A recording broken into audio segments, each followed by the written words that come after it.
Hi, I'm Seamless, and this is another How to Synth tutorial. And today I'm going to show you how to make this sound. That was weird.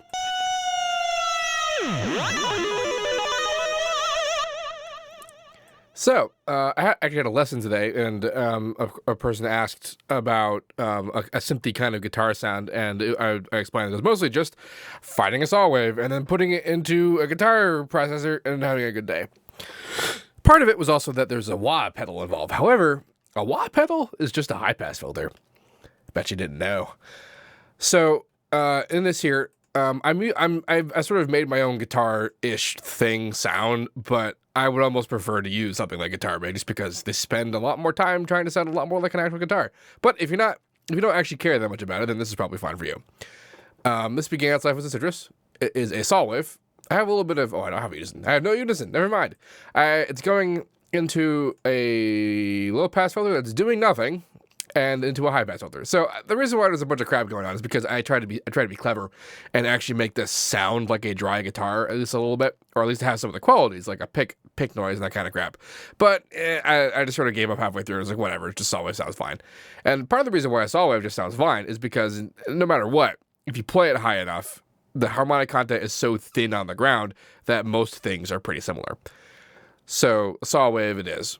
I am actually doing a little bit of anti-aliasing though, because it actually is quite plainly weird.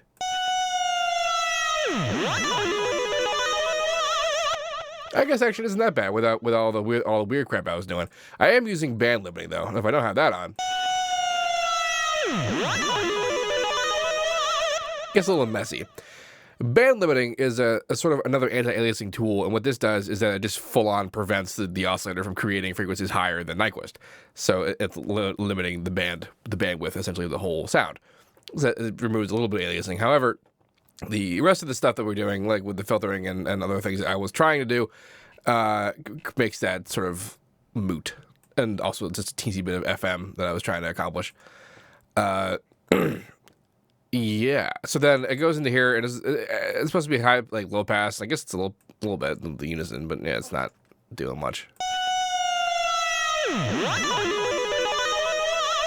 So what's happening is that there's just a high pass filter. I'm using the actual straight high pass filter, and it's up here, and then I'm automating it with Mod X.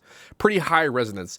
Like the kind of filter you want to get is essentially like a rather sharp one, hence being the gain is X3 here, and it's also the second one, it's number 2, and then so it's like real sharp, and then rather high resonance. So something like this is pretty much what your average high pass filter, or rather wah pedal does to a guitar signal. And the point is that it does it before distortion. So this is the signal that ends up being distorted. So let's talk about the distortion. First things up is this mess. Now, actually, I learned about this in the Image Lines video on the Wave Shaper a long time ago, where they talked about how, like, what sort of old tube distortion used to do on actual guitars. And they mentioned something called crossover distortion. And the way the Wave Shaper works is that the waveform gets pushed through it, and it goes up on the positive oscillation, and it comes back down, and it goes back up again on the negative oscillation. And if I have it on bipolar mode, then it looks like this. So it goes up positive and then down negative, up positive, down negative. So then having this business around at zero crossing, this is the distortion that's happening at the crossover, where largely the rest of it is kind of untouched by the rest of the distortion. I'm also just doing regular distortion where I do have something being quite touched by the rest of the distortion, but that this noise is happening here, it creates a particular sound that we're used to being the thing that happens to a guitar tone that causes the distortion to sound the way that it does. And then there's this business, but without this business, this is what the next stage is actually just to have this, which is just a high shelf, not necessarily a full low pass, although if you ever look at sort of like a naked guitar signal, you'll see that not a lot happens in the higher frequencies.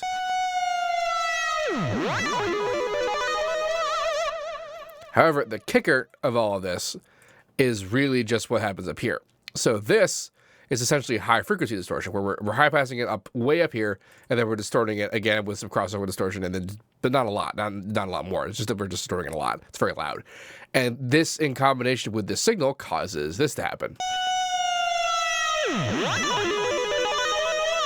And in fact, if you change where this is in like where it is, you can feel it alter sort of the tone.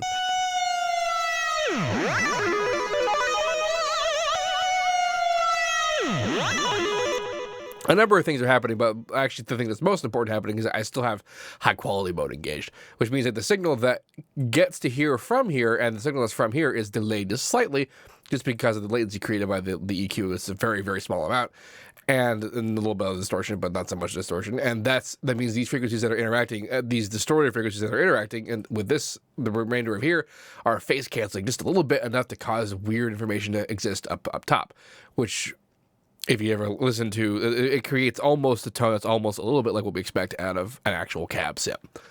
So that's pretty cool. Oh yeah, and I also have I have anti-aliasing engaged here, which is what this oversample setting is, because without it, you can kind of hear a little bit of the aliasing engaging. You might actually like the aliasing. I have aliasing a little bit on the original guy here too. Distortion, FM, all these things are pretty easily created. Are going to pretty easily create frequencies way above Nyquist, which are going to come back down as aliasing, which might dirty up your signal a little bit. Sometimes it sounds good, sometimes it doesn't. But I erred on the side of clean for this, and especially because we're playing lead sounds, the note's high enough that we're absolutely going to run into aliasing. Versus usually when I don't usually do any kind of anti-aliasing at all when I'm doing bass sounds, because they're so far away in terms of like the frequency that they're not typically going to interact. But when you're doing a lead, like the majority of it is actually going to interact. So as well as all of that, I have mono engaged with the slide all the way off, which means that it's if I held a note and played it and played another note, it'll trill between it. Which is not unlike when you do hammer-ons on a real guitar. And so we also have slide notes to represent like a whammy bar and a really big dive bomb, that kind of thing. And vibrato. And just to have like sort of fun with the whole thing. And of course there's the actual automation of the high pass filter, which has to get pretty high for it to actually interact with stuff. And it comes back down just to kind of...